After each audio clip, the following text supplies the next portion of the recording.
escuchan? ¿Sí? Bueno, buenas noches.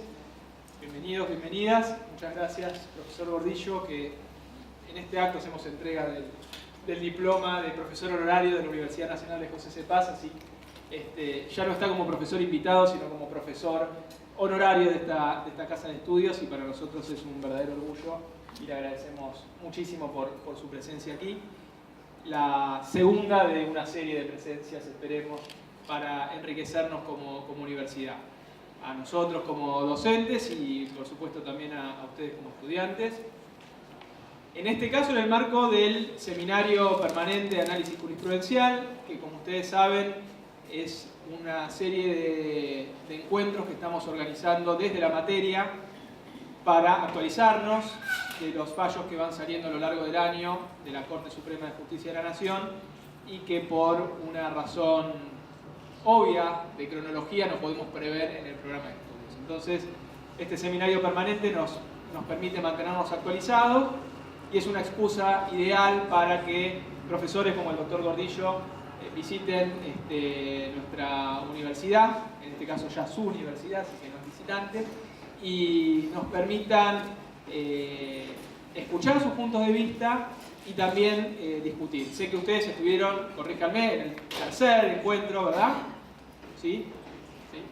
Que también fue sobre el caso Muiña, y nos parece que volver a tratarlo desde otras perspectivas, con la presencia del doctor Gordillo, con lo que nosotros siempre decimos, nuevas lecturas, porque ustedes este caso ya lo han leído, lo han releído, lo han pensado, lo habrán repensado, habrán reflexionado sobre sus propias primeras impresiones también, y seguramente este encuentro les generará nuevas preguntas, nuevas posibles respuestas, nuevas impresiones.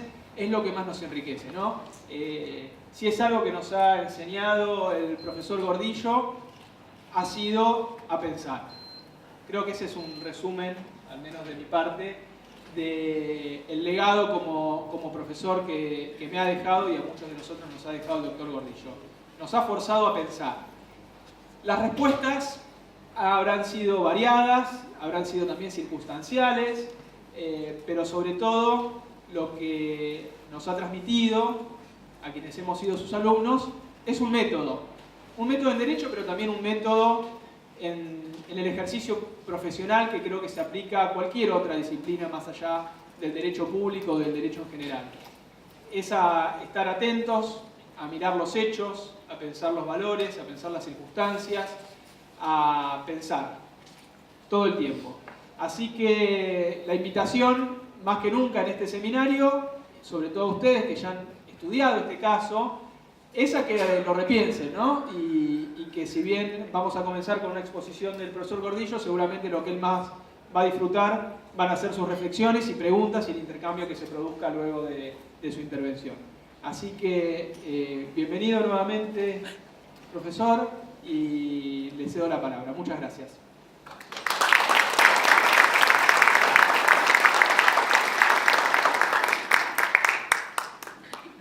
Bueno, gracias a las autoridades de la universidad, gracias a todos ustedes. Hay un chiste que dice, antes de empezar a hablar voy a decir unas pocas palabras. Bueno, voy a decir unas pocas palabras antes de empezar a hablar entonces. El otro día me preguntaron si ya tenía resuelto de qué iba a hablar este día de hoy. Y la pregunta fue muy sagaz. Y contesté honestamente, no, todavía no lo tengo del todo resuelto. Mucho depende de cómo vayan estos diálogos previos que estoy haciendo. Y también dije, y espero no repetirme. Porque ahí estaba la segunda pregunta implícita. Va a decir lo mismo que dijo hoy, porque entonces no vengo. A lo mejor tampoco vino igual. No me creyó, lo cual también es inteligente. El tema, digamos, por el cual vengo es un poquito el del artículo que también les han pedido que lean, que es cómo leer una sentencia, que está en internet, en el sitio gordillo.com, que es gratuito, y no solo gratuito, sino que no registra las personas que lo consultan. Hay otros sitios que también son gratuitos, pero dicen anótese. ponga un email, diga quién es, no, esto es absolutamente anónimo. Lo único que recogen son unos algoritmos que tienen los buscadores tipo Google y Amazon, que miden la cantidad de personas que consultan, pero estadísticamente y por algoritmo, no por enunciación de gente. Es interesante que la mayor parte de las consultas tienen como duración un segundo, lo cual significa, ¿no?, que dicen, esta porquería no voy a mirar, sino que bajan algo. Buscan, bajan, buscan, bajan, buscan, bajan. Y después lo miran con tranquilidad en la computadora. Bueno, con esa idea de que tienen allí el material que ahora voy a mencionar, esto de cómo leer una sentencia es una forma de pensar. No es una forma de estudiar, es una forma de pensar. Bielsa decía, hay muchos que estudian 5 horas y piensan una, y eso es al revés. Hay que estudiar 1 hora y pensar 5. Y yo lo daría vuelta, hay que pensar 5 horas y estudiar una. En el orden va primero pensar, después estudiar. Porque uno lo que lee siempre lo condiciona un poco aunque no quiera. Y lo que uno tiene que primero pensar es en los hechos. Porque si se equivoca en los hechos es como el cirujano que tiene que cortar la pierna izquierda y cortar la pierna derecha. Es irreparable. Y yo diría que 2 de los ejemplos más típicos que hay son cómo leer una etiqueta, de los cuales hay varios fallos. Voy a comentar un par después. Si uno no sabe leer una etiqueta, posiblemente no sepa analizar un caso de derecho. ¿Por qué? Porque la etiqueta es lo más breve y sucinto que hay como texto de derecho. Si hablamos del prospecto de un remedio, que encima no se lee del tamaño que tiene, y de lo complejo que es, nadie lo lee entero, solamente los viejos tratamos de leerlo, pero no podemos por el tamaño de letra. Eso de saber leer bien, lo decía Miguel Ángel, saber ver. Nosotros diríamos saber leer. Más otras cosas que son habilidades así medio mínimas, ¿no? Todo eso son formas de pensar también. Y ahí los quiero remitir a 2 capítulos que hay en el libro 6º del tratado, que está en internet, que es un libro sobre el método, y dentro de ese libro hay 2 capítulos sobre la creatividad, que es otra vez cómo pensar, cómo tener ideas nuevas. Y ahí son experiencias comunes a todas las disciplinas del arte, del conocimiento, de la ciencia, de lo que quieran. Los mecanismos son mecanismos del cerebro, son universales. Y van a encontrar en ese lugar una referencia de multiplicidad de lugares donde se explican estas cosas de cómo piensa el cerebro, cómo el cerebro tiene ideas nuevas, cómo es creativo. Como esto es una cosa que no estaba prevista, y como de este modo le estoy quitando tiempo al resto de la exposición, quiero ofrecerles una cosa que lo puedo hacer porque vengo, toco y me voy. Pero si estuviera acá seguido, no sé si lo seguiría diciendo lo mismo. Pero les ofrezco que me manden un mail, todos los que lo deseen.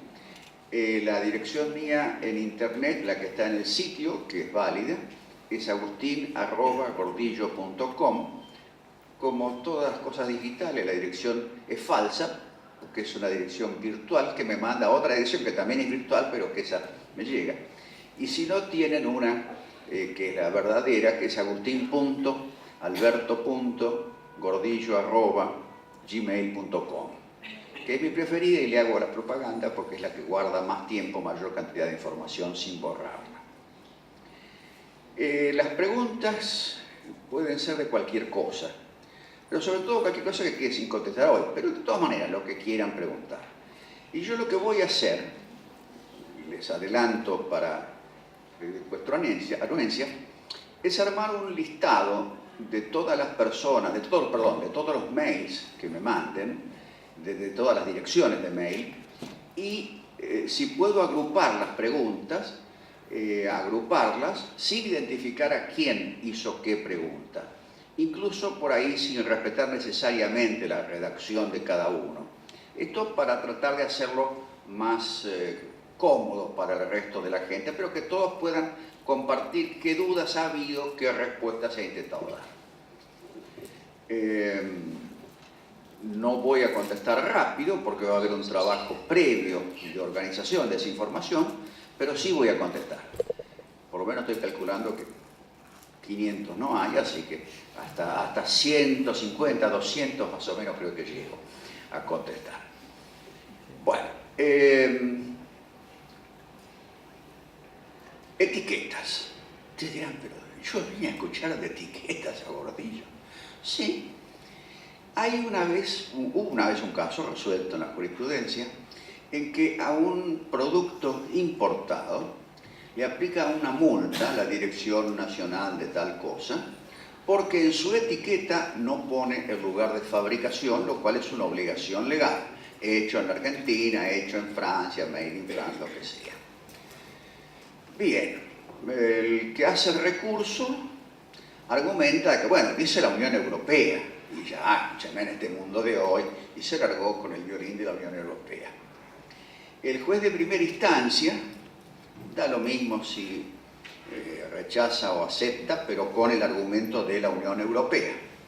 Y cuando va a Cámara, se ve que ahí algún empleado de la Cámara o algún camarista lee bien la etiqueta. Y la etiqueta decía, hecho en la Unión Europea, bla, bla, bla, bla, coma, Toledo, coma, España. O sea, la etiqueta decía dónde estaba hecho, solo que nadie se tomó el trabajo de leer la etiqueta entera. La etiqueta es una cosita así.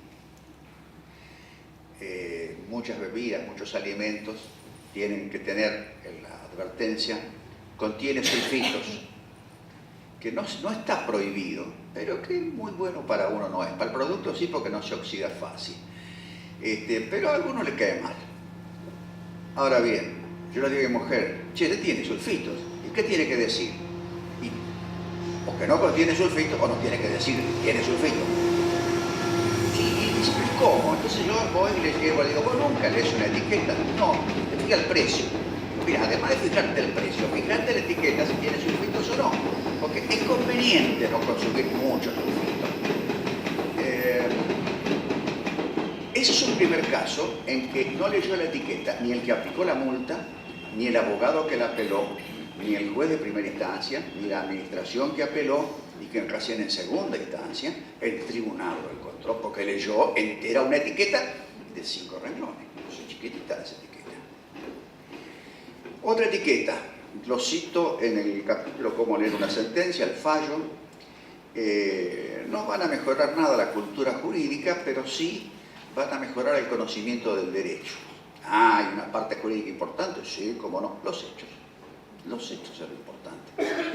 Es un fallo que se llama The Scotch Whisky Association Limited, que es el nombre de una asociación de, no sé si consumidores o productores o vendedores de whisky escocés en la Argentina, por eso el nombre en inglés, que denuncia a una marca argentina de un pseudo whisky por competir deslealmente con una marca escocesa de whisky, porque repetía en la etiqueta Dumbarton, que es Dumbarton Escocia, es lo que dice la etiqueta del verdadero whisky escocés en cuestión.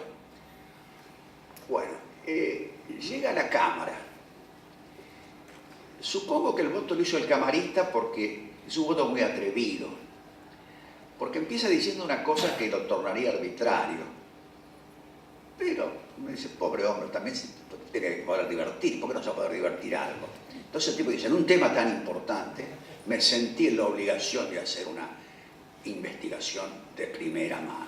Así que fui personalmente a todos los supermercados de Buenos Aires y compré cuanto whisky encontré, nacional. Y después de probarlo, que sobre todo comparé las etiquetas, claro. Obviamente acá fíjense cómo está el humor que invalidaría el fallo, porque no puede hacer una medida de prueba así sin citar a las partes. No fue el tribunal, fue uno solo que compró el whisky. Además ni se sabe si es cierto, pero es un chiste por ahí. Pero luego empieza a comparar las etiquetas, y a comparar, y a comparar, y a comparar. Entre ellas descubre que Dumbarton es el lugar de unas oficinas comerciales en Escocia de una de las marcas, pero no es un lugar de producción de whisky. Y concluye, muy divertido, muy extenso, diciendo las etiquetas no son comparables a pesar de que repitan Dumbarton. nadie se va a comprar el whisky argentino creyendo que es un whisky escocés. ¿Yo ahí qué hago? Es un sistema mío de siempre. Salteo hasta el final. En primer lugar, ustedes, personas normales, sensatas, o sea que no saben derecho, esas son las personas sensatas. Con esa descripción, las etiquetas no son confundibles. ¿El fallo está resuelto, sí o no? ¿Qué les parece? Sí. Si no son confundibles, ¿de qué estamos discutiendo? Entonces voy al final del fallo y dice, como no son confundibles, se rechaza la demanda. Y digo, voy a empezar a ver la parte de derecho. Empiezo a leer 3 renglones. Es un tema, explicaban derecho marcario. Yo ahí dudo que lo haya escrito el mismo camarista. ¿Por qué? Porque está escrito en serio. Y explicando que dale el derecho marcario, el derecho marcario, el derecho marcario, que lo escribe porque si no, sí le anula la sentencia a la Corte por arbitraria. No tiene más remedio. Pero ahí le dice, a ver, meritorio noveno, venga, escriba los fundamentos de derecho de esto. Ponga que no se confunden las etiquetas y que se rechaza la demanda. ¿Lo leí la parte de derecho? No, porque no me interesa el derecho marcario. Si hubiera sido hecho administrativo lo hubiera leído, tampoco, porque la solución es obvia. ¿Para qué voy a gastar tiempo de mi vida en cosas obvias? Lo que es obvio no hace falta leer. Mejor leer, reservar el tiempo de lectura para cosas que no sean obvias, cosas que requieran pensar. Esto ya estaba pensado y resuelto bien por la descripción de los hechos. Yo por eso propongo en ese capítulo, y es lo que yo hago personalmente, cuando conozco un caso, trato de entender primero qué resolvieron, frente a qué situación de hecho, y en qué contexto. Esto es importante. ¿En qué contexto? Social, económico, político, tecnológico, lo que quieran. ¿En qué contexto? ¿Cuál es el universo de este problema de hecho que se resolvió por blanco o por negro? Y me pongo a pensar, ¿qué razones habrá para resolver blanco o negro? Razones de las circunstancias de hecho del caso puntual, razones del contexto, razones de la política, de la economía, de la sociedad, de lo que fuere. Entre ellos podrá estar presente, como no, la razón justicia, pero también podrá estar presente las consecuencias de la decisión, que es una cosa que se piensa mucho siempre. Bueno, pero si resuelvo esto, pasa tal cosa. Si resuelvo tal cosa, pasa esta otra. No es cuestión de tomarla hacia la ligera, hay que pensar. Entonces uno tiene que pensar antes de leer el fallo, porque entonces piensa en serio, piensa sin el precondicionamiento de lo que ha pensado alguien que uno supone sabe más que nadie. Primero, para eso está en la Corte. Segundo, es mayor que uno. Tercero, lleva tantos años de abogado. Cuarto, quinto, sexto, puede hacer un currículum como este que me han leído acá. Y así todo no significa que tenga razón. Significa que es mayor, todo lo que quieran. Y a veces eso funciona en contra, ¿no? La edad también hace que las condiciones vayan decayendo. Cuando uno llega entonces a las razones que uno cree que pueden haber tenido en cuenta o haber influido para la decisión, ahí entonces va y lee. Y van a ver que se lee distinto. Porque uno dice, esto lo dicen por aquello, que no lo mentan porque no se habla de estas cosas en un fallo. Y esto no lo dicen por aquello que tampoco se dice en el fallo. Y esto lo escribió un empleado del tribunal. Y esto otro, cuando la cosa suena linda, jurídica, la escribió un empleado, seguro. La Corte no está perdiendo tiempo en eso, no va a estar creyendo que la Corte pierde tiempo argumentando razones de derecho, porque cuando lo hacen se equivocan, ¿no? Como en el caso Muiña, como en el caso Menem ahora. O sea, la Corte es un tribunal compuesto de seres humanos. Y si no le prestan atención a las 200 personas que tienen de excelente nivel en la Corte, si no usan esa colaboración, y bueno, se van a perder más pronto todavía. Bueno, el caso Muiña, digamos, para mí es sintomático de alguien que no estudió los hechos. Y que al estudiar los hechos, por supuesto uno hace, es inevitable, una valoración de los hechos. O sea, esto que es bueno, es malo, produce buenos resultados, malos resultados.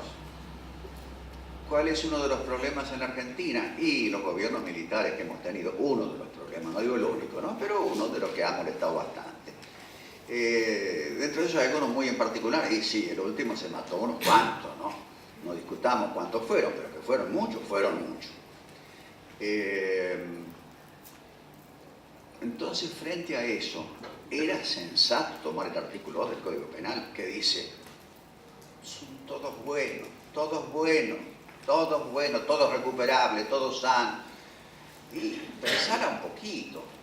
Encima, a esta Corte le ha tocado en 3 fallos seguidos equivocarse con lo mismo. No logran todavía aprender el derecho internacional público. Claro, capaz que lo dieron hace mucho. Yo di internacional público en 1958, o sea, hace 40, casi 60 años. ¿Por dónde estudié? Por Podestá Costa. ¿Cuándo termina Podestá Costa? En el 45. Ahora, mientras tanto, el mundo siguió andando y siguió cambiando y aparecieron una punta de cosas. La jurisprudencia de la Corte también fue cambiando, no solamente el mundo. Cuando viene el caso Pribke, en el cual la Embajada de Italia le pide a la Argentina la extradición de Pribke, responsable de haber ejecutado 250 civiles inocentes en una represalia por un ataque anónimo contra las fuerzas de ocupación. Yo soy amigo del que era abogado de la Embajada de Italia, y como soy amigo le tomaba el pelo y le decía, dale, pobre viejito, 92 años, déjalo que se muera en paz en su patria adoptiva. No, que esto, que lo otro, se ponía furioso, ¿no? Y yo más lo digo, pobrecito, viejito, déjate de bromar. Bueno, el fallo de la Corte dijo, brevemente, pero dijo, de acuerdo al derecho internacional,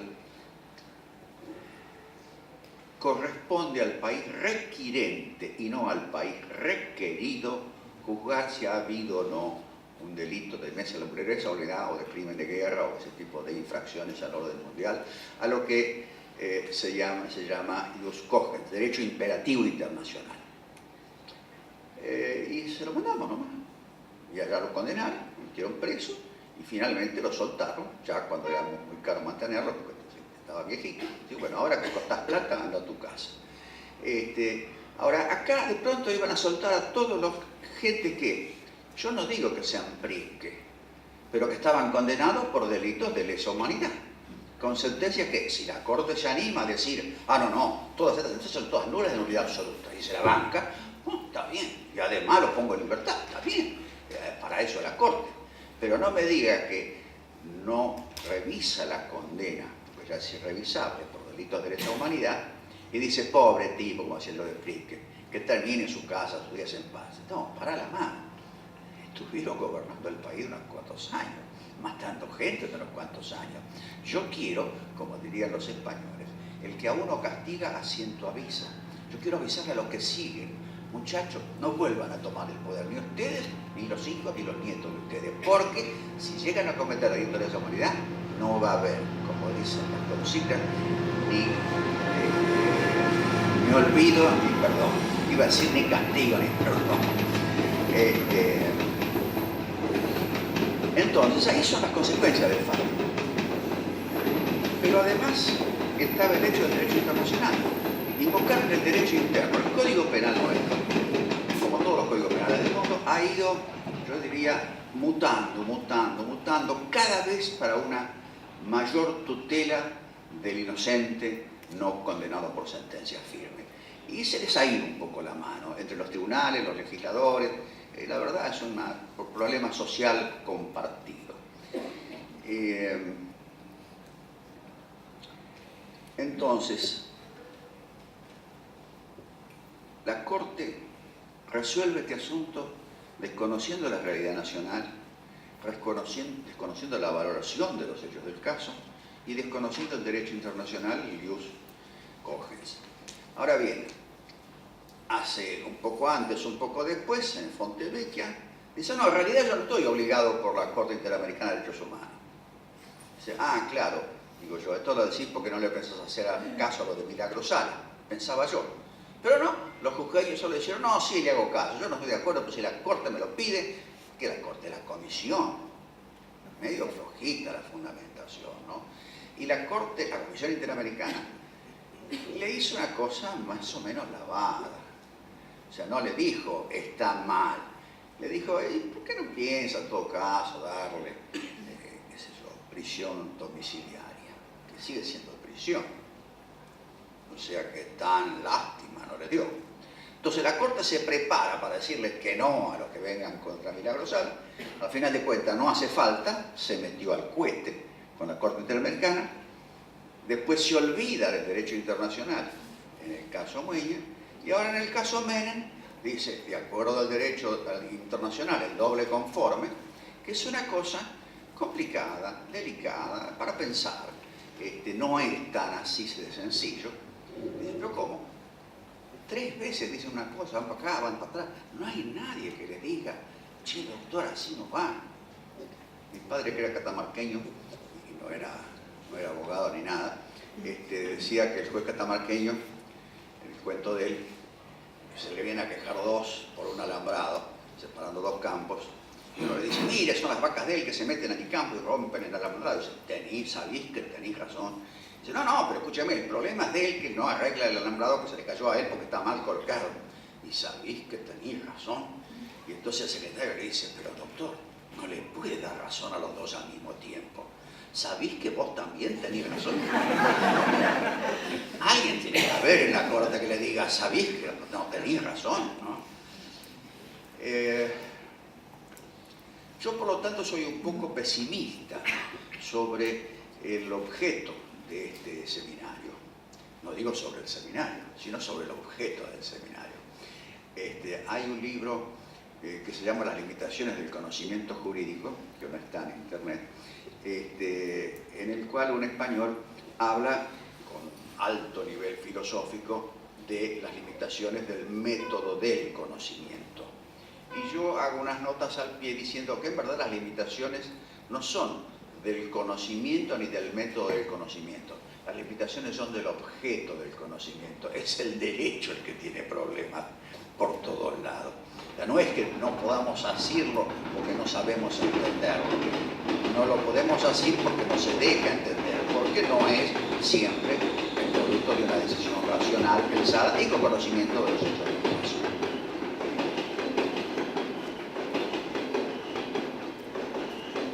Entonces, yo creo que vamos a tener todavía algunas decisiones medio inexplicables. Entre las últimas, computo, porque claro, la Corte, ya se han acostumbrado todos los tribunales inferiores a que la Corte y la chinga bastante fulego últimamente. Y entonces ahora hacen otra cosa. O sea, la Cámara Electoral enarboló un argumento fiel a mis principios, no lo he leído, pero sí tomé nota, inhabilidad moral, en el caso de Menem. La Corte les pega con un fierro y le dice, no señor, y menciona el doble conforme, que es un tema que se metió al cohete. Y manda a hacer nuevos fallos, y sortean de la Cámara Federal. Yo ni voy a estudiar el tema procesal, de dónde sacaron eso, supongo que estará bien, no voy a... Y la Cámara Federal, que lo saca, y lo saca por otro lado, pero no se mete en el doble conforme. La Cámara estuvo un poco más piola, se dio cuenta que ese era un terreno escabroso al cual no hacía falta entrar. Con lo cual la Corte se metió innecesariamente. Innecesariamente. Entonces, ¿va a tomar uno de estos fallos como referencia? Y yo diría no. No, porque si la propia Corte se contradice, con bastante seguido, con la misma composición, los mismos jueces que firman distintas cosas. Entonces yo no gastaría mucha inteligencia en ver lo que dijeron, pero sí gastaría mucha inteligencia en ver ante qué problema, con qué evaluación resolvieron qué cosa. Después, como segundo tema, bueno, cómo lo argumentaron, pero más que nada cómo viene esto con la argumentación que yo, ustedes, nosotros en conjunto, separados, podamos hacer de qué nos parecía lógico razonar sobre estos hechos en este caso, sabiendo que, como decía Leibniz, los datos de la realidad son infinitos. La extensión de nuestra comprensión es limitada, es finita. Por lo tanto, no podemos aprehender la totalidad de la realidad. Podemos captar algunos trazos gruesos. La realidad verdaderamente no la sabemos. Entonces, bueno, nos aproximamos. Bueno, en ese aproximarnos tenemos que hacerlo lo mejor posible. En lo posible tenemos que leer una etiqueta bien, cosa que no es fácil, no se crean, y luego ver qué decidimos y por último sí ver qué argumento se da. Por ejemplo, yo puedo leer la descripción de un problema. Ojo que hay fallos que lo tienen ordenadito. Al comienzo están los hechos, al final está el derecho. Perdón, en la segunda parte está el derecho. Hay otros un poquito más desprolijos. Recuerdo un fallo de la Corte en un caso de un ingenio tucumano que ya está terminando el fallo. Había descrito los hechos al comienzo. Está por el considerando 24 sobre 27. Y en el 24 agrega un argumento de hecho y su valoración. Digo, ah, caramba, yo me lo había imaginado. Ahora acá recién lo ponen, bueno, no importa. Puedo leer en desorden, no hay problema. Entonces yo lo traigo en mi mente para acá. Y digo, bueno, este es el problema, incluyendo el considerando 24. Frente a este problema, esta decisión me parece correcta. ¿Voy a leer el resto? No. ¿Qué incorpora al ordenamiento jurídico la decisión correcta de un caso que tiene una sola decisión posible? Cuando en cambio la decisión es novedosa, sorprendente, caramba, esta sí que no me lo imaginaba, la solución. Entonces ahí sí voy a estudiar un poco más para ver en qué ha cambiado el ordenamiento jurídico con este fallo distinto de lo que había esperado. Mientras el fallo sea el esperado, o supongamos, el planteo del caso es originalísimo, un planteo rarísimo, nunca visto por nadie. La Corte lo analiza y dice, por lo tanto, se rechaza. Bueno, yo me falta saber que ese caso rarísimo ha sido rechazado. Necesito saber por qué. No, mi información jurídica no está peor ni mejor, porque yo sepa que una cosa que es francamente fuera de lo común y quizá no me la encuentre nunca en la vida, dijeron que no. A lo sumo me tendré que acordar. El caso aquel es no. Después, si alguna vez tengo que verlo, lo veré. Bueno, ahora sí, preguntas. De lo que quieran, Digan.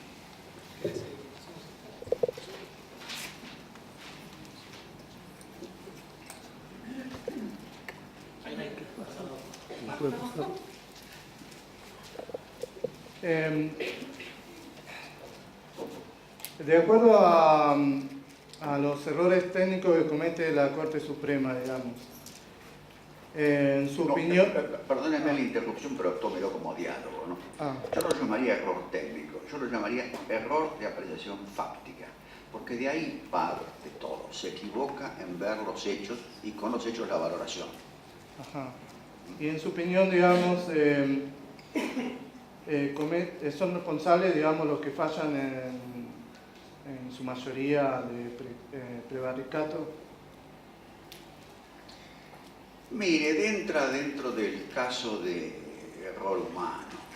Simplemente hay que saber que todos los tribunales están compuestos de seres humanos, como nosotros somos seres humanos y por lo tanto todos nos equivocamos, ellos también. Hay que olvidarse el dogma de la infalibilidad de la Corte. No tiene fundamento fáctico, dada la condición humana de lo que le integra. Ok, listo. Gracias. Yo, por favor. Ahí te paso. Volviendo a lo fáctico, podemos decir también con la carga ideológica que pueda formarse la Corte Suprema de Justicia, es decir, apartarse un poco de la imparcialidad. Yo creo que el problema es más grave todavía. Fíjese lo que le digo. Es más grave que ser parcial por razones ideológicas. Porque eso por lo menos se entiende. O sea, ¿este tipo es de izquierda o es de derecha? Bueno, lo entiendo. Por lo tanto, no es totalmente imparcial. Lo entiendo también. No significa que estoy de acuerdo, pero lo entiendo. Ahora, cuando un tipo no tiene calle, no tiene estaño y no conoce lo que pasa en la calle, eso realmente es muy grave. Si yo salgo de acá y alguien me pregunta, dígame, ¿estaba cerca de la estación de tren? Digo, no sé. Estaba tan absorto en la pregunta que ni oí el referido del tren. Bueno, ahí soy un tarado. Ahí soy un tarado. Después soy un tarado de izquierda, de derecha, ya no importa. Simplemente no vi, no oí, no vi. ¿No? Entonces yo creo que el problema es de gente que no tiene trayectoria en la vida del Estado. A pesar de que Rosati ha sido ministro, tiene mucha trayectoria en distintos ámbitos, no pareciera en cambio tener trayectoria como abogado, contra o a favor del Estado. Uno de los dos, no importa, o los dos. El otro tampoco. Porque claro, ser abogado de alguien no significa que él sabe litigar contra el Estado o sabe qué pasa cuando uno litiga contra el Estado o sabe cuáles son las consecuencias de una sentencia del Estado. Y esto para mí es lo que le está fallando. Yo no soy partidario, por ejemplo, de que necesariamente deban los miembros de la Corte provenir de tribunales inferiores, haber sido magistrados, pero no sería malo. Pero si no, por lo menos que provengan de la profesión, como hacen en Inglaterra, que tenga 50 años de abogado, pero de abogado en serio, practicando la profesión. Esos son requisitos es como que estar pisando el suelo, estar en el país, estar en el mundo. Ahora, la ideología se nota casi siempre y se disfraza también. Yo diría que bajo juicios de valor, que hay que hacerlos, uno puede, y de hecho mete la ideología. O sea, Oscar Lange, que era un economista del otro lado de la cortina de hierro por el año 30, de uno de los países de Europa del Este, el tipo decía, hay una cosa que es la ceguera axiológica. Uno no ve algo porque no puede axiológicamente verlo. Yo soy una persona de plata, me pasan un pobre por delante, no lo vi. ¿Te vio el pobre ese? ¿Qué pobre? No. Yo veo acá gente que está muy bien. Pero el pobre aquel que no lo vi, ¿qué quiere creer? Bueno, eso decía Lange. Y algunos dicen que hay cortedades de vista axiológica. Dice, bueno, lo vi, pero no lo vi muy bien. Entonces, esto pasa, pero uno se da cuenta. Como también, supónganse en el caso del 2x1 Muiña, yo conozco infinidad de gente que de pronto en una charla suelta, totalmente tranquila, yo sí, porque no hay presos políticos, no hay presos políticos. Ah, bueno, ya sé lo que estás pensando. Todos los que están ahí por el 2x1 ahora no están siguen adentro, son presos políticos. Y no, o como afirmó uno de ellos ahora, prisionero de guerra, miren, ese me gustó, prisionero de guerra, hasta el final firme en sus creencias, todavía está luchando contra los montoneros. Bueno, está bien, la ideología de cada uno se ve, tanto del que dice que es preso político como que dice que es prisionero de guerra. Pero por lo menos, repito, se entiende. Y no está mal que uno pondere los valores. Lo que pasa es que se puede ser de izquierda o de derecha racionalmente o hasta la irracionalidad. Y ahí entramos con los problemas. Porque si uno dijera, pongamos el lenguaje de actualidad, no se lo imputemos a nadie, yo quiero que no haya un solo pobre más. Bueno, perfecto, saco una ley. Desde hoy en adelante no hay ningún pobre. ¿Y cómo se ejecuta la ley? Y no sé, ¿será problema de la administración o de la justicia? Que lo hagan ellos. Y pues, ¿qué dice? Y yo no. Si no reglamentan la ley, dice lo que se le ocurre. Y el legislativo dice, bueno, si no me da el ejecutivo, si no me da el presupuesto que sacó la ley para que todos los que son pobres dejen de serlo, y yo no puedo. Entonces, o si no, dice directamente, sí, ordeno que no haya más pobres. ¿Y cómo lo implementa? Bueno, por ejemplo, ejecuto a todos los pobres. Es una solución. No hay más pobres, los maté todos. Bueno, por lo menos se entiende. Uno podrá decir que un poco exagerada su lucha contra la pobreza. Pero el tema siempre es ser racional, ¿no? O sea, decir algo que sea compatible con los hechos, que sea posible de ser realizados. Porque sueños tenemos todos. El asunto es, ¿los podemos hacer realidad? ¿A qué costo? Típicamente, la redistribución de la riqueza. Bueno, vamos a ser todos pobres, pero por igual. le sacamos la plata a toda la gente de más de tanta plata, entre ellos todas las empresas extranjeras que tienen más plata, y las empresas nacionales también, ya que estamos. Hacemos el socialismo del siglo XXII o XXIV. Y bueno, ven cómo está Venezuela. Se derrumba todo, ni papel higiénico tienen. ¿Y por qué? Porque todo el mundo huye despavorido. Entonces usted no puede hacer una cosa que haga que la gente se huya despavorida. Entonces tiene que ir con el famoso carvadrismo, de a poco, despacio, y si va un poco más ligero le dicen que es un salvaje, y si va demasiado despacio también le dicen que es un salvaje, y el ritmo justo, nadie está de acuerdo con ese ritmo justo. Y por supuesto, haga lo que haga, siempre habrá alguien que la critique, siempre. Porque cada uno tiene su idea. Yo estoy cerca de lo que ahora llaman el barrio 31, no se llama más Villa 31, uno es de derecha, se dice Villa 31, los de izquierda decimos barrio 31, y la verdad es que la ciudad está invirtiendo mucha plata y mejorándolo bastante, y parece que lo va a seguir haciendo, y el barrio ha ido mejorando. Ahora ya hay tipos que están criticando, tanta plata ahí, pero si está la otra villa que sigue siendo Villa, la 20, y está tal otro, sí, pero la Fraga, que es una cuadra nada más, la Fraga la estamos arreglando también. ¿Por qué? Porque es una cuadra.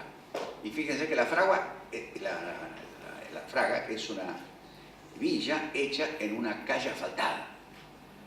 Disparate más total que ese. ¿Pero qué hicieron? Hacen una calle paralela por otro lado para que vuelva a existir el tránsito vehicular, y esta calle ya ocupada van a ver cómo la mejoran un poco. La solución es racional, y no sé, pareciera que no, pero al mismo tiempo, ¿qué se podía hacer? Dejarlo como está, echarlos con la topadora y tirar todo abajo. Se han probado todos los mecanismos, ninguno deja contento a todo el mundo. Entonces, cada uno hace lo que puede según la composición que tenga el Parlamento o la legislatura, y según cómo le vayan las cosas frente a la opinión pública. Si quedan cosas colgadas, mándenmelas por mail. ¿Qué tal, doctor? Pablo Artellado es mi nombre. Primero quería darle las gracias por darnos esta oportunidad y venir a visitarnos a UNPAS. Lo valoro muchísimo como alumno. Con referencia a lo que decía el doctor Tea, en la revisión del caso, volverlo a ver, hace que, si bien nosotros tratamos muchas cosas, surjan nuevas, ¿sí? Sobre todo leyendo su texto de cómo leer un fallo, las cosas que pasan desapercibidas, ¿sí? Dentro de los considerando. Yo me permití anotarme varias preguntas, de las cuales, si usted me permite, le voy a hacer dos. Una es en el sentido de la teoría de la pena. ¿Qué piensa usted que deberíamos buscar como sociedad? Si es la reparación o el castigo, por un lado. Y por el otro, uno de los considerandos del fallo habla del caso Argüelles y otros versus Argentina, donde los demandantes invocaron que se reforme el derecho argentino para que se establezca un plazo máximo de duración respecto del encarcelamiento preventivo. Creo que en ese sentido estamos en falta, ¿sí? La cantidad de, no soy un especialista en penal, pero la cantidad de gente que está privada de su libertad sin sentencia firme, a raíz de esto hace que las cárceles colapsen. Y si usted como jurista destacado no cree que deberíamos hacer algo como para limitar esta falta de justicia, por decirlo de alguna manera.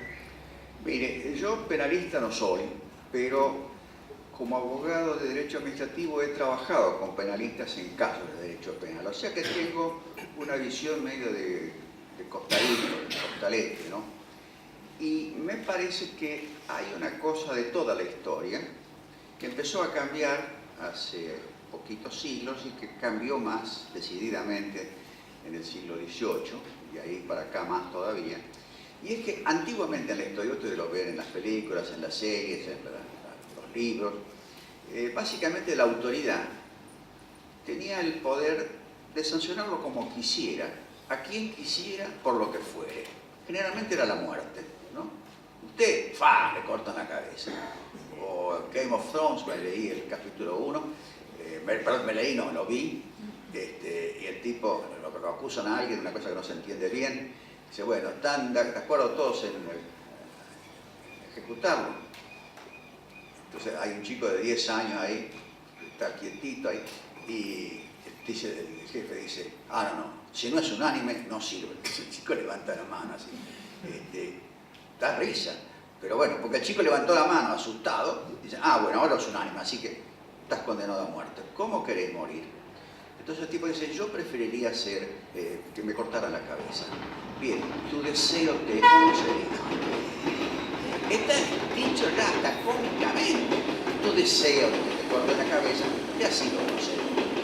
Eso obviamente es una locura total. No puede ser que uno, por algo que no está bien claro, que es causal de pena de muerte, lo sea. Ahora bien, poco a poco la gente va tomando esta conciencia hasta que de pronto se llegan a los movimientos codificadores, que no es de un día para el otro, y se dice, bueno, las personas que cometan este hecho, o este, y se define bien, tendrán una sanción de entre esto y esto, a resolver después de un debido proceso por un tribunal imparcial e independiente. Hasta ahí vamos bien, hemos progresado. Pero ¿qué pasa? Sigue avanzando el derecho. En este caso avanzando mal. ¿Por qué? Porque cada vez se dan más garantías para el inocente. El inocente es el que está sometido a juicio por supuestamente no ser inocente, pero con la presunción de inocencia sigue siendo inocente. Entonces es un inocente sometido a juicio a quien cada vez, bajo la presunción de inocencia, le dan machangüí. Y ahora llega la interpretación que han hecho del artículo 8, inciso H, de la Convención Interamericana de Derechos Humanos, que dice que, bueno, acá en Argentina hay fallos de la Corte que dicen que no es jurisprudencia, no es requisito de nuestra Constitución que haya dos instancias, sino una al menos. Bueno, la Corte de la Convención Americana de Derechos Humanos dice que el acusado debe tener derecho a poder recurrir a un tribunal de alzada. Claro, si recurre es porque lo condenaron. Entonces, si recurre y gana, bueno, entonces es inocente, terminó la historia. Si recurre y pierde, entonces culpable 2 veces. Ahora, si en primera instancia lo declaran inocente y apela el otro, el fiscal, y lo condenan en cámara, ahí va a decir, no, todavía tiene que poder apelar, lo tiene que condenar 2. Eso no está dicho en el texto. Es una interpretación posible, bajo la presunción de que yo soy inocente y me están llevando a proceso, me gusta. Ahora, bajo el tipo que está abajo de mis pies, enterrado, y su familia todavía llorando, y hasta por ahí nomás, ¿no?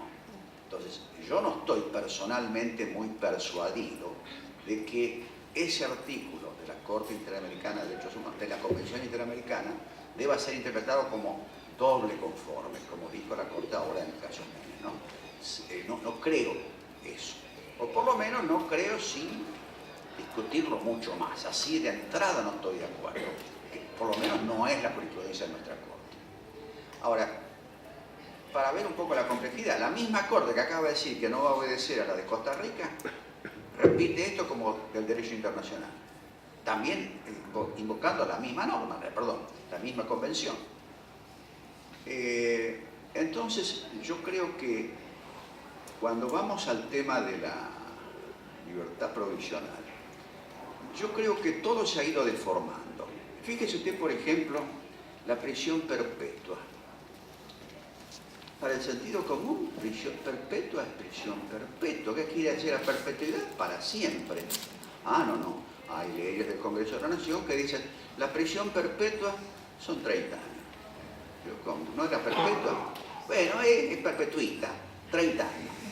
Bueno, entonces la prisión perpetua con reclusión por tiempo indeterminado. Eso sí, va hasta el final, ¿no? No, eso quiere 5 años más, 35 años. ¿En qué quedamos? O sea que nunca hay ni prisión perpetua ni reclusión por tiempo indeterminado. Entonces, ¿por qué no dicen directamente, no existe prisión por tiempo indeterminado? ¿Para qué me condenan a prisión perpetua con reclusión por tiempo indeterminado si no existe? Por eso en Estados Unidos, que son tan prácticos como los ingleses, dicen, los condenamos a 900 años de prisión. Está claro, si a los 900 años ve que ya está un poco decaída su salud, puede dar la libertad. Ahora, ¿qué pasa? La libertad provisional, o la prisión provisional, en Estados Unidos la resuelve un juez. Y la resuelve en una audiencia en la cual el juez dice, queda hasta el juicio preso, el juicio es rápido, o le doy libertad provisional a cambio de un seguro de caución, diríamos acá, de tanto. Pero el juicio es rápido, dentro de lo que son las pautas. Ahora acá, digamos, los juicios son extremadamente largos. Digamos, los abogados somos expertos, los abogados de cualquier lado del mostrador, en extenderlo, con lo cual, yo hace poco fui testigo en un juicio penal donde los hechos de los cuales se me preguntaba habían ocurrido hace 22 años.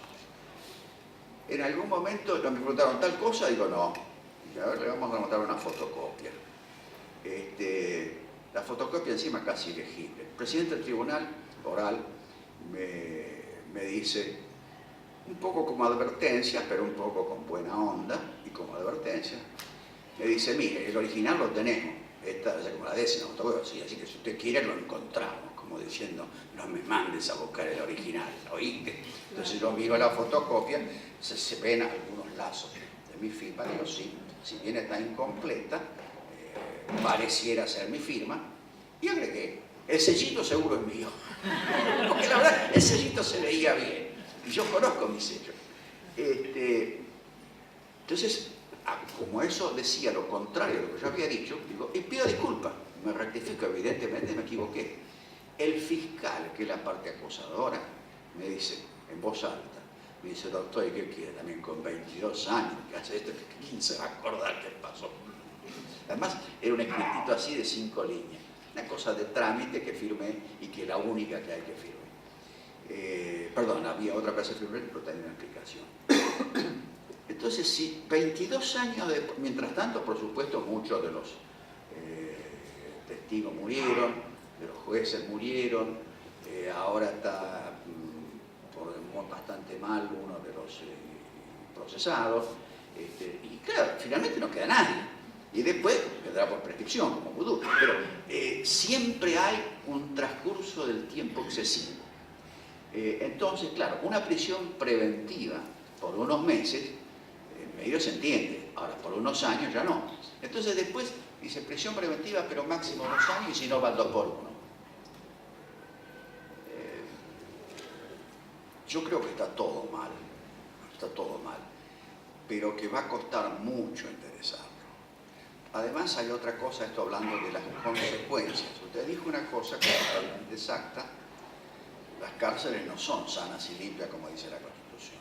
Son peligrosas y no son para reeducación, son para reeducación para el crimen. Ahora bien, ¿cuántas cárceles hay que hacer para que sean sanas y limpias? Y más que viviendas para los pobres. Entonces, ¿qué hacemos más? ¿Prisiones para los presuntos delincuentes o casas para los pobres que todavía no delinquieron? Y no alcanza para todos. ¿Cómo? Casa para los pobres. Más fuerte, por favor. Casa para los pobres que no delinquieron. No le oigo. Si alguien le puede... Dice que hay casas para los pobres que no delinquieron. Está bien, sí. Por eso, pero quiero decir que no hay soluciones sencillas. Porque uno dice, la cárcel no es para castigo, es estrictamente para castigo, sino es para que no siga delinquiendo. Ahora, si todo esto no se puede materialmente dar, entonces ¿qué hacemos? Soltamos a todo el mundo y vemos lo que pasa. Hay mucha gente que sigue delinquiendo. O sea, el típico es los que cometen delitos sexuales.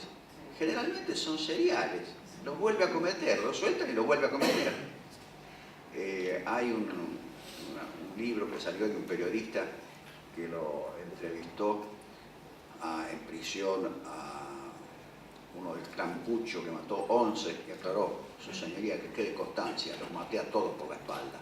¿Está bien? Tipo honesto, ¿no? Cuando salió el libro de no le gustó. Y le dijo, te aviso que cuando salga, vos sos el primero que mato, por la espalda también. Y la verdad, el tipo muy contento no está, el periodista, ¿no? Siguió escribiendo el libro de todas maneras. O sea, son temas de enorme complejidad y que nunca vamos a encontrar una buena solución intermedia, pero que hay que ir reformando el Código Penal en todos los aspectos posibles, no hay duda. Entre ellas, la extrema longitud de los plazos. No puede ser que un juicio esté 22 años caminando y recién estemos en la primera instancia oral. ¿Qué pasó en el camino? ¿Cómo puede ser 22 años? Pero en fin, aclaro que esto lo sé son opiniones de refilón porque no es mi especialidad del derecho penal, ¿no? Alguien había levantado la mano allá al fondo, ¿no? O está... Acá.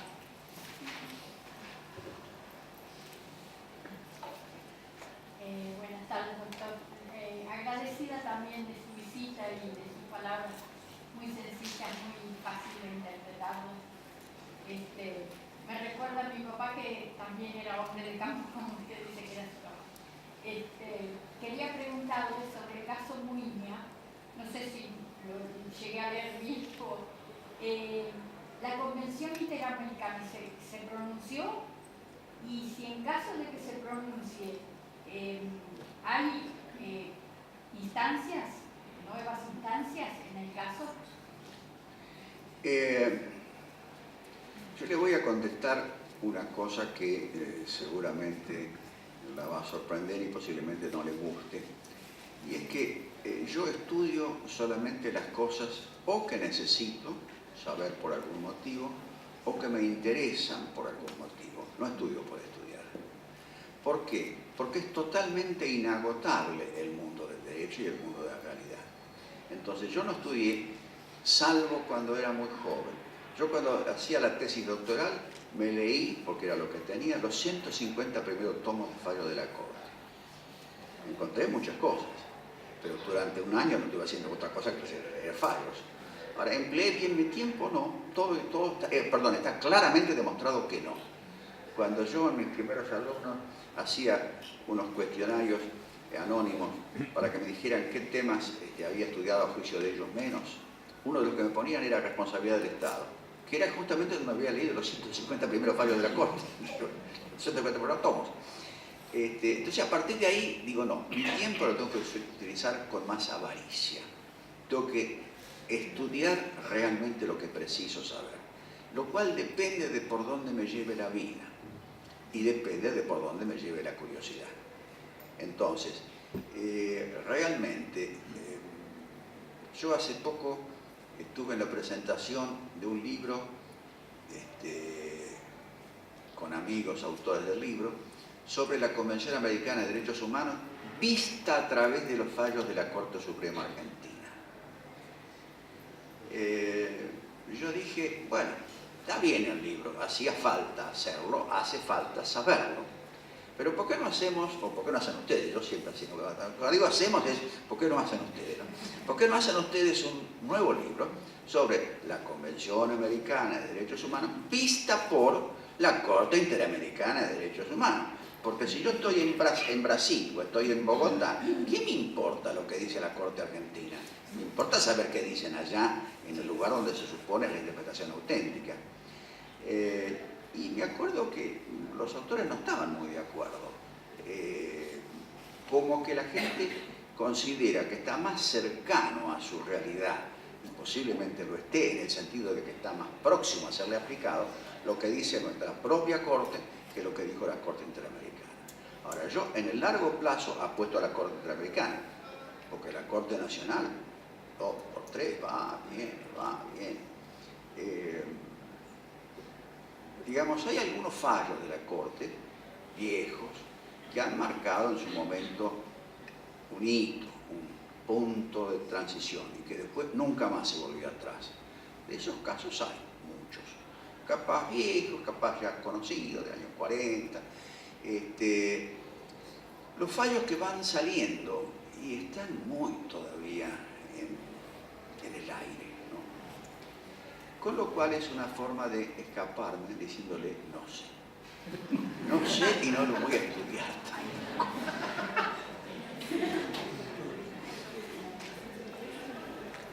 Yo, qué fácil que ser claro con decir que no sé y que no lo voy a estudiar. Sí, puede ser perfectamente claro. No quiere decir que me la está de acuerdo.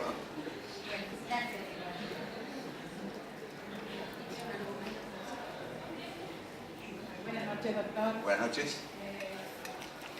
Un placer tenerlo acá, haber leído su libro, no completo todavía. Tiene aspectos metodológicos que nos llevan a comprender y analizar el fallo. Si no la molesto mucho, se podría poner de pie porque nos va a permitir a todos ubicarla más. No es que yo vea, ¿no? Pero los demás sí ven. Escucho lo que dice, ¿no? Le agradecía de estar acá y su texto me pareció muy metodológico, que nos ayuda a todos a poder comprender un fallo desde su comienzo hasta así que agradecida de tenerlo acá presente entre todos nosotros. Sí, mi pregunta puntual es sobre el fallo. No, en realidad esto es un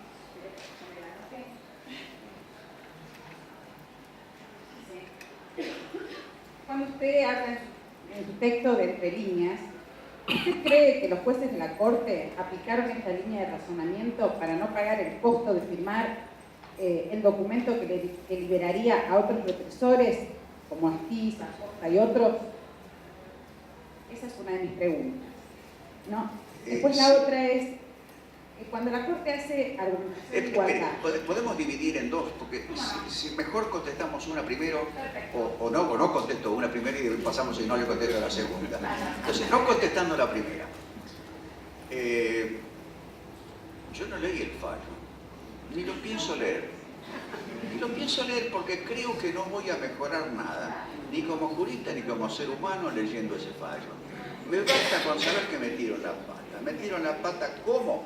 A mi juicio, porque al último gobierno militar, que fue medio durito que digamos, no hay que entusiasmarlos a los muchachos de que vuelvan otra vez. Y si bien la mayor parte no entraron entusiasmados, muchos parientes, tíos, sobrinos, amigos, cuñados, dicen, pucha, esto es un preso político. Y cuando lo veo a uno de ellos diciendo, fulano de tal prisionero de guerra, digo, guarda con estos tipos que están muy convencidos de lo que hicieron y de lo que volverían a hacer si pueden otra vez. Entonces, para mí esto es suficiente. Yo como civil no quiero saber nada del gobierno militar más. Entonces yo quiero que les caiga clarito esto, no a estos que la tienen clara o no. El que dice prisionero de guerra tiene claro al revés, que le gusta lo que está haciendo, lo que estuvo haciendo y lo que volvería a hacer.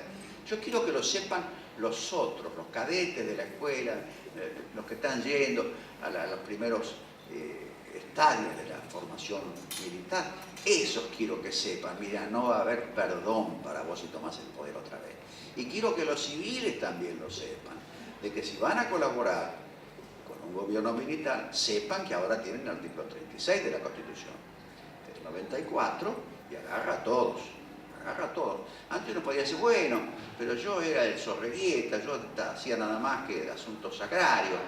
Bueno, los holandeses dijeron, mire, usted habría sido de asuntos agrarios, pero acá no entra. Entonces yo, por ese criterio un poco simplista, si usted quiere, yo de ninguna manera acepto esa solución de la Corte. Y por lo tanto, me abroquelo en mi, yo diría, ignorancia. No escucho argumentos, porque no me parece argumentable seriamente. Cuando hemos tenido 7 gobiernos militares en lo que va del siglo pasado. Ya bastante, no quiero llegar a 10. Vamos a la segunda. Vamos a la segunda. La Corte se basa en un criterio de igualdad, ¿no? ¿Usted dentro del derecho calificaría esto un criterio de igualdad? Hay una cosa que dicen en Estados Unidos, también en Inglaterra, y también se dice en filosofía. La única regla es que no hay ninguna regla. Yo esto lo di una vez en una conferencia en Washington, me acuerdo, y algunos latinoamericanos que había me discutieron. Y un norteamericano que había, un ex juez de la Corte Suprema de Nueva York, que aclaraba inmediatamente, es una Cámara de Apelaciones, pero no de llamarse Corte Suprema, hasta ese punto la precisión, se enojó el tipo, nombre grande, ¿no? Se enojó y le dijo bla, bla, bla, bla, bla. Lo cierto es que, como dice un autor alemán que traduce y repite García del Terría de la siguiente manera: el derecho no es, no ha sido y no será nunca sino una ciencia de casos singulares y concretos.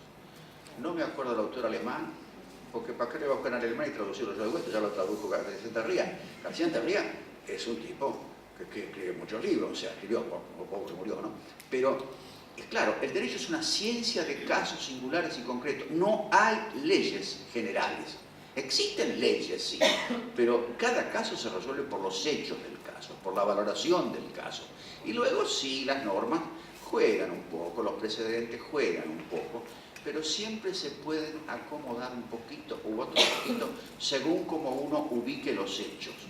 O sea, si yo los hechos los presento, acá tengo un pobre señor que está condenado y no le reconocen el 2 por 1, digo, qué barbaridad, a ver el Código Penal.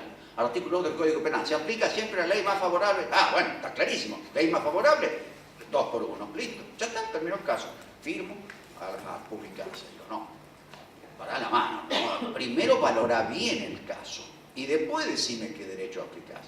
Y esto cualquier juez se lo dice, sí, si a mí la solución que me da el derecho no me parece buena, ajusto un poquito los hechos y salgo por este lado o por este lado. O sea, esto los que están en la judicatura lo saben. Esa es la facultad de Derecho, donde cuando viene, por ejemplo, hay una famosa anécdota que yo la cuento mucho. Un camarista serio, responsable, conocido y profesor de la facultad. Él decía, no de esta facultad, él decía: aquí sí que me gusta venir a enseñar derecho, aquí sí que hago derecho. Entonces la pregunta sería, y dígame, ¿y usted en la Cámara qué hace cuando dicta sentencias? Es que hay, bueno, es otra cosa. Bueno, pero eso es derecho, supongo. Si usted lo que me cuenta en la facultad, eso es derecho para usted, y no es lo que usted hace, quiere decir que me persea, me está contando una cosa que no es cierta. Ahora, como es mucho más lindo contar cosas lindas, aunque no sean ciertas, que contar la verdad, que no es tan linda, entonces pues mienten. O se la creen, que es peor todavía. No, mire, el derecho es así, apréndanlo bien, chicos, hay que leer el artículo tal. No, no es así. Después, en la introducción al derecho, hay un capítulo, creo que es el 6, me parece, que se llama el derecho, el lenguaje como método, más o menos, ¿no? Y dice, todas las palabras son imprecisas. Esto es una cosa que viene del norte de Europa. Por lo tanto, a veces hay un núcleo duro en el cual se comprende bien el significado de una palabra. Pero la mayor de las veces aparece un ámbito de imprecisión.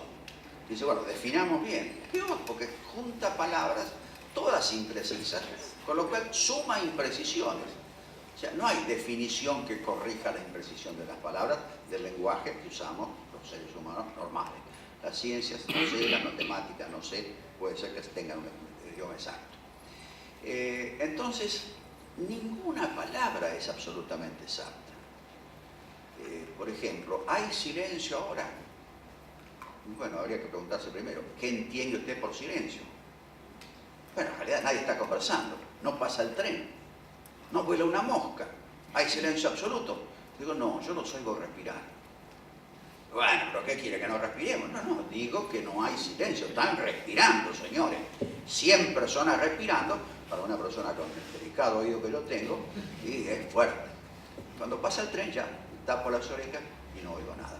Entonces, las palabras son siempre traicioneras y por lo tanto confiar en las palabras es confiar en las hadas, no existe. Es la segunda pregunta que no contesto, pero por lo menos le agradezco el saludo inicial, que ese sí lo contesto y lo agradezco. Sí.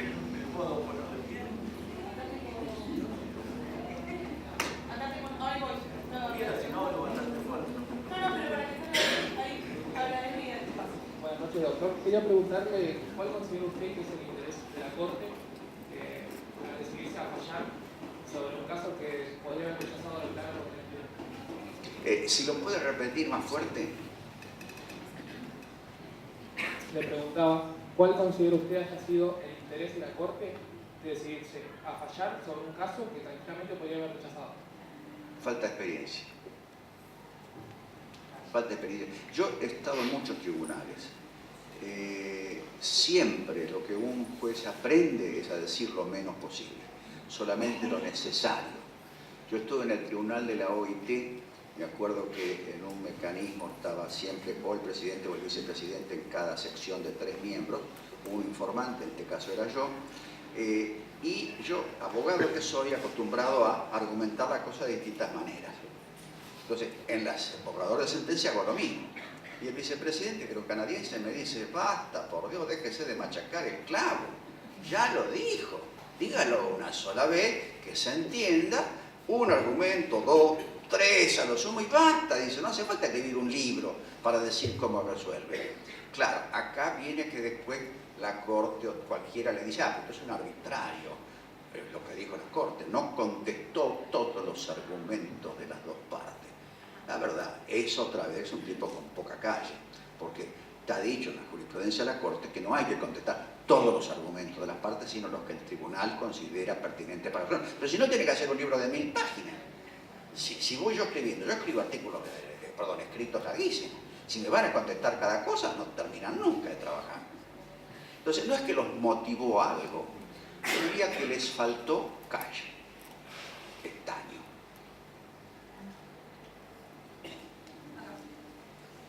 ¿Qué tal, doctor? Buenas tardes. Me pongo de pie tan solo para la altura de las circunstancias y poder preguntarle. Le agradezco mucho que me prestigia que está yo acá. ¿Sí? La pregunta es cortita, pero implica mucha filosofía, como usted hizo mención hace un ratito acerca de que el silencio en todo caso y demás cuestiones. ¿Me escucha bien? Sí. Puede ser, estoy en lo correcto si planteo al derecho en general y al análisis jurisprudencial en particular, que hasta por lo menos ahora, rondando el 3er año de la carrera, me está produciendo ciertas revelaciones, me está haciendo una bisagra en mi vida, el hecho de que apuntemos, tal vez sea la casa de estudio, tal vez sea un poco todo, ¿no? Tal vez, que nos estemos convirtiendo, o está bien inferir que tengamos que ser abogados con criterio, con creatividad a la hora de litigar. Pregunto esto habida cuenta de los vaivenes y las subidas y bajadas de las interpretaciones que tiene la Corte, por lo menos de los casos que los prestigiosos profesores que tenemos nos hacen estudiar, y vemos cómo a veces diciendo lo que se dice algo, y a veces no diciendo algo se dice un montón de cosas. Repito la pregunta por si no quedó clara. ¿Está bien inferir dentro de la facultad general, pero de la materia en particular, creer o pretender, en todo caso, siendo muy pretenciosa la pregunta, que yo pretenda transformarme en un abogado creativo a la hora de litigar? Mire, si no es creativo, no es abogado seguro. ¿Sí? En el Día del Abogado me llegó un mensajecito que se lo pasé a varios amigos, que dice, saluda a tu abogado, es el único que te va a defender aún sin creer. Así que saludémonos todos y no creamos nada. Primero hay que ser creativo, segundo hay que pensar y tercero hay que entender un problema psicológico. Yo siempre digo que uno se recibe de docente el día que aprende a decir con sinceridad 2 cosas. No sé, tiene razón. El día que le pueden salir esas cosas con sinceridad, no falloteando, ese día es docente. Porque si no, si uno está defendiéndose y viene alguien y le hace una pregunta y uno se defiende de la pregunta, ahí no es docente. Ahora, ¿qué pasa? Venir y explicar un libro, me quedo, lo he hecho, me quedo hasta las 2, 3 de la mañana si no estudié nunca el tema, hago un resumen, más o menos lo practico un poco, vengo al día siguiente, lo vomito, si alguno me pregunta, digo, por favor no moleste, hasta que termino el verso. Bueno, ahora preguntas. Tienen 3 minutos para preguntar. Si estoy generoso, 5 minutos. 8 minutos. ¿Cuánto más quieren? ¿Quieren que no dé clase? No doy clase. Ahora, en las preguntas, ahí se ven los pingos. Porque miren las preguntas que me hacen, preguntas que no sé. No sé, hay que tener cara de corindón o de diamante para decir no sé. Entonces, mucho mejor es hablar de lo que sí sé. ¿Qué es lo que sé? Lo que leí en el libro anoche y que por la duda lo repasé esta mañana.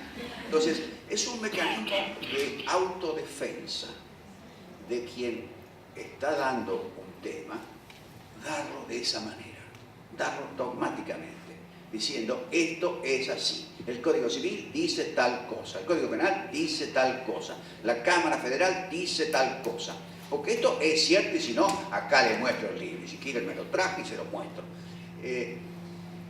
Más aún, me comentaban que también hasta esto a veces no es seguro, porque como ahora tienen todo celular con conexión a internet, por ahí se fijan y dicen, no, el Código Penal dice otra cosa.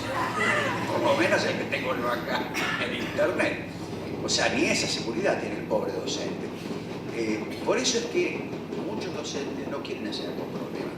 Más fíjense, yo a mis 2 queridos colegas los conozco hace muchos años.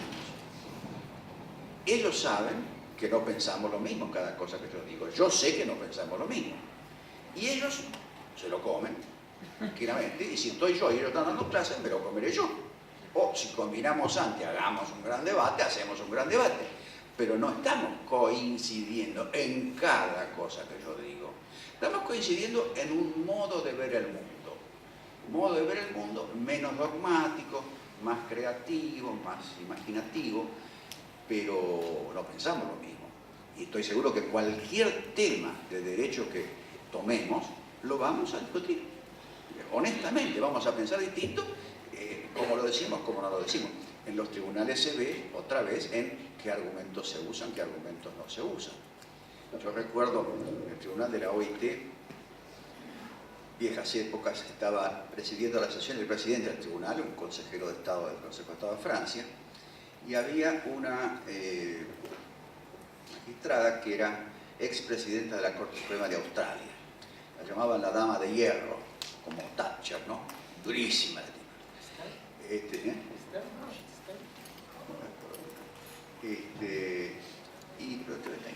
Pero bueno, la discusión era, estábamos de acuerdo en cómo resolver un asunto. La discusión era que ella quería poner entre los argumentos, porque era una invocación de derechos humanos contra un organismo internacional, repito, estábamos de acuerdo en la solución, pero ella quería poner que las convenciones de derechos humanos no se aplican a los organismos internacionales. Yo le dije, en primer lugar es un disparate, no le dije así, ¿no? En segundo lugar, no precisamos decirlo. Si algún día se plantea el tema, bueno, veremos, discutámoslo de vuelta. Pero ahora no digamos nada. Y la tipa quería ponerlo. Bueno, yo, a banco y medio, yo también discutimos 2 horas y pico. Al final, ella cedió. El presidente del tribunal dijo, bueno, finalmente se ponen de acuerdo, me parece muy bien. Cuando subió ella presidenta, dijo, ya cae mal.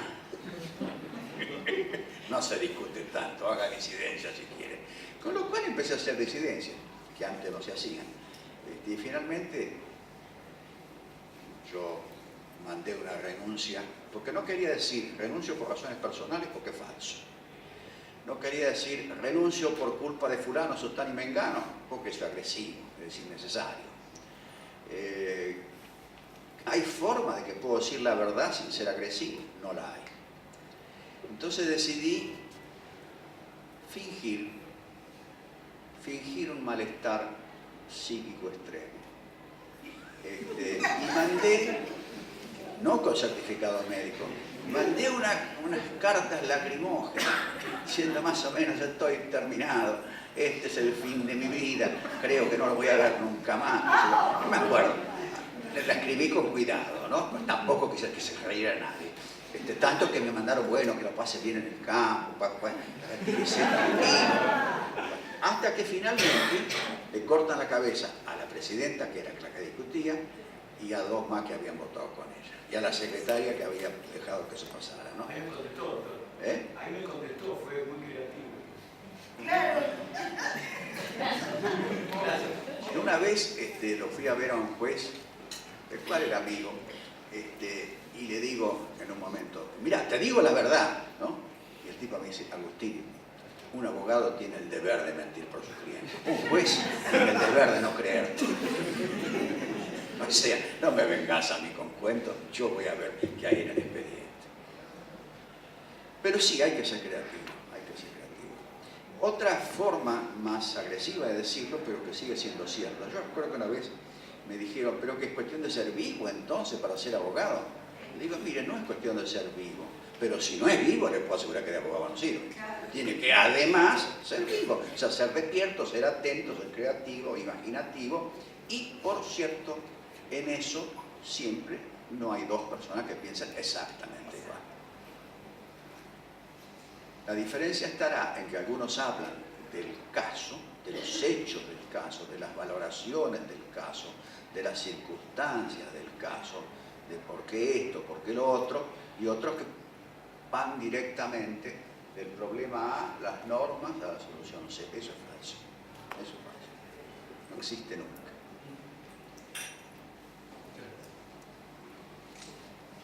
Doctor, buenas tardes. Vimos el fallo en la comisión hoy con algunos que están acá, se quedaron todo el día para compartir esta sesión con ustedes. Y nos topamos con dos asuntos que todavía no se mencionaron, quería saber su opinión, y que tienen que ver con los contextos que usted comentaba previamente. Uno, el axiológico. Uno de los jueces de la Corte plantea un dilema moral a la hora de fallar, Rosati. Quería ver, digamos, no tenía que ver estrictamente con lo jurídico, pero él lo pone arriba de la mesa y eso condiciona su fallo.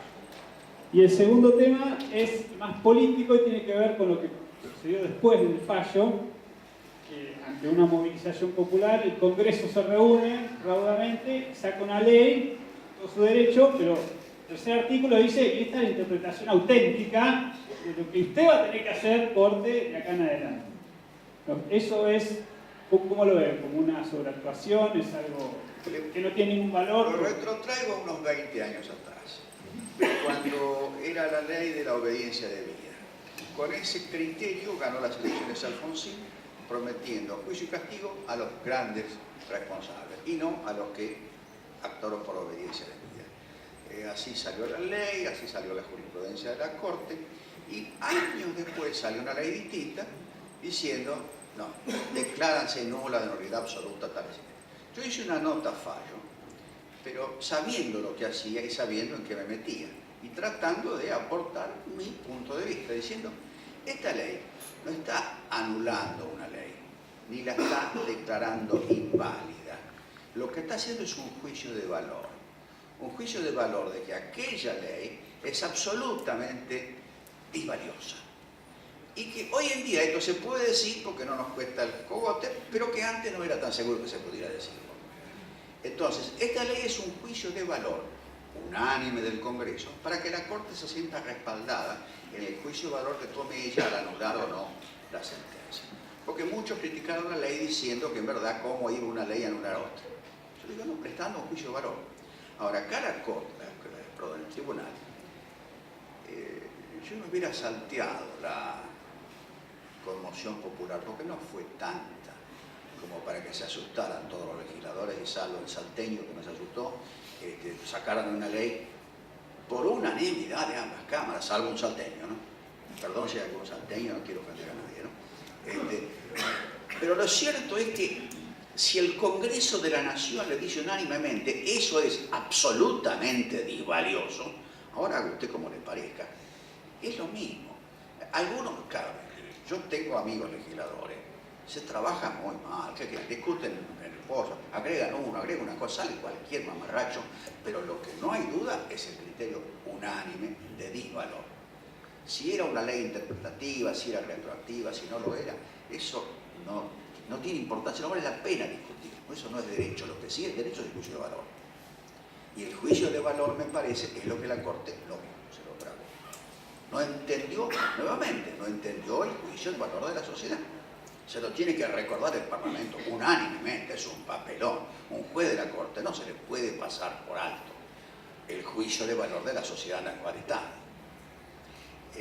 Recuerdo un profesor norteamericano, Strauss, vino una vez acá a explicar el derecho norteamericano en una hora. Yo pensé,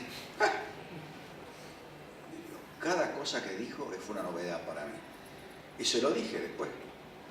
Bueno, una de las cosas que él dijo fue que la Corte Suprema de Estados Unidos, cuando hace un cambio revolucionario, es porque detectó en la sociedad que está lista para ese cambio. Tipo Brown versus Board of Education, la sociedad ya estaba para eso. La Corte no lo va a decir antes de tiempo, lo va a decir a tiempo con la sociedad para la cual está dedicando el fallo. Y yo creo que eso lo tiene que entender la Corte, cualquier Corte de cualquier país del mundo. Si no, ¿qué pasa? Se la pasa queriendo revolucionar la sociedad y logrando sentencias imposibles de cumplir. ¿Por qué? Porque la sociedad no está de acuerdo.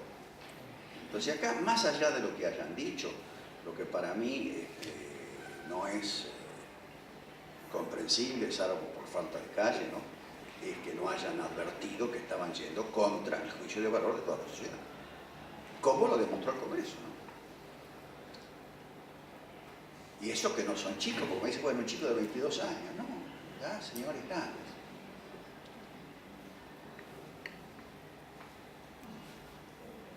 Sí.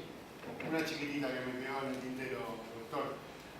Usted en el texto de cómo resolver un fallo habla de que no debe confundirse la doctrina como una fuente del derecho. Eso es fundamental, sí. Ahora yo como estudiante pienso, pero a mí, y acotación a la interpretación, digo, la doctrina no me ayuda a mí a fundamentar la interpretación de... Siempre que usted no se la crea. Siempre que usted sepa que esto es una ayuda. Es como ir a la biblioteca, baja libros, pero no se cree que en la biblioteca está la razón. O que depende del libro que bajó, acá está la razón. No, la razón no está en ninguna parte, es su cabeza la que debe pensar.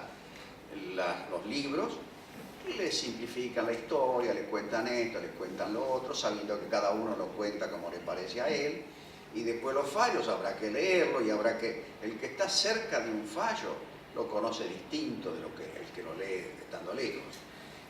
Entonces, nunca la información es segura, ni siquiera la información correcta.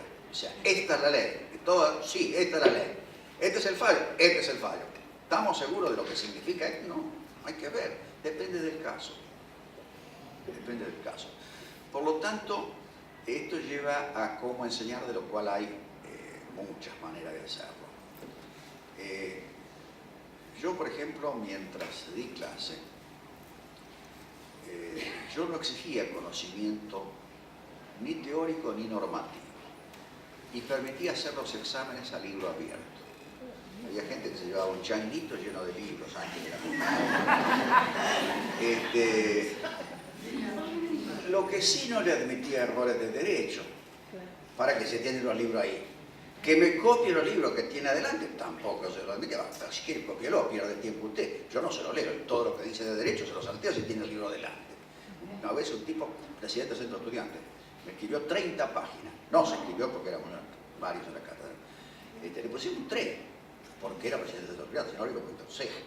Porque no puso sino copias del libro. Y dice, porque sí, si lo tiene. Ahora, si me dijera que es un esfuerzo gigantesco de memoria, caramba, usted mismo lo sabe de memoria, yo ni siquiera leyéndolo. Pero lo que cuenta es cómo analiza los hechos y cómo los razona. Y yo he tenido infinidad de exámenes en los cuales doy un problema y todos los libros, y me entregan la hoja en blanco, o a lo sumo con la firma. O sea, no se les pudo ocurrir nada. Y bueno, cero. Eso lo hacía cuando era invernal. Ahora, 3, 2. No, ahora ¿sabe qué pongo? Pongo ausente. Pongo ausente. No, por acá no lo vi, no sé quién. Claro, para no ser agresivo, para no ponerlo a alguien en la picota, pero lo cierto es que lo que vale es resolver un problema con información. Bueno, dicho esto, no vamos a demostrar lo contrario, ¿no? Es una hipótesis provisional que tenemos hasta que se refute. Le agradecemos muchísimo al profesor Gordillo, quien además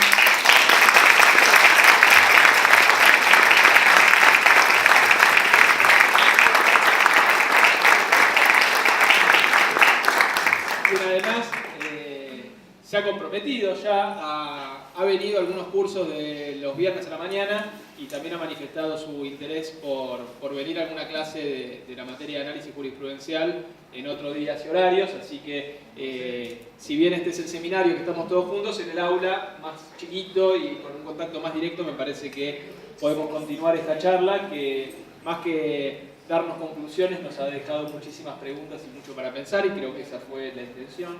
Y ahora le voy a dar la palabra para que nos despida y haga un cierre y nos recuerde los correos electrónicos por si alguno no tomó debida nota, por si quiere continuar con el intercambio epistolar. El sitio es gordillo.com, www.gordillo.com. Ahí figura, y hay que saber leer una etiqueta, también hay que saber, es una paginita nomás, pero ahí está, en algún lugar escondido, el correo electrónico del sitio, que es agustin@gordillo.com, lo cual no quiere decir que tenga ese sitio, sino que es una ficción que lleva mi correo verdadero. Mi correo verdadero, de todas maneras, porque lo tengan, es agustin.alberto.gordillo@gmail.com. Realmente me va a encantar, porque en esta aproximación que estoy haciendo al alumnado y a la comunidad en general de la universidad, me interesa ir conociendo un poco a la gente. Por supuesto no los voy a conocer como los profesores de ustedes, que me han dado muy malas referencias, les digo. Pero bueno, pero me parece que algo me va a servir. Y capaz que la mirada de alguien que viene de afuera y que como estamos entre amigos y con amigos, yo me despreocupo de verdad, como ellos se despreocupan de mí, en el sentido de que diga lo que diga, lo hace con la intención de que todos nos quedemos discutiendo, pensando, para saber que tiene razón. Nadie sabe quién tiene razón. O dicho de otra manera, nadie la tiene. Nadie la tiene. Todos nos aproximamos a algo, a equivocarnos menos posible. Así que por favor, escríbanme con las preguntas que tengan y yo voy a tratar de contestarles con copia a todos, pero sin identificar quién me manda qué consulta. Lo que voy a, no es esto por conocer a la persona, sino al contrario, para garantizar su privacidad, digamos, ¿no? Muchas gracias. Hasta pronto.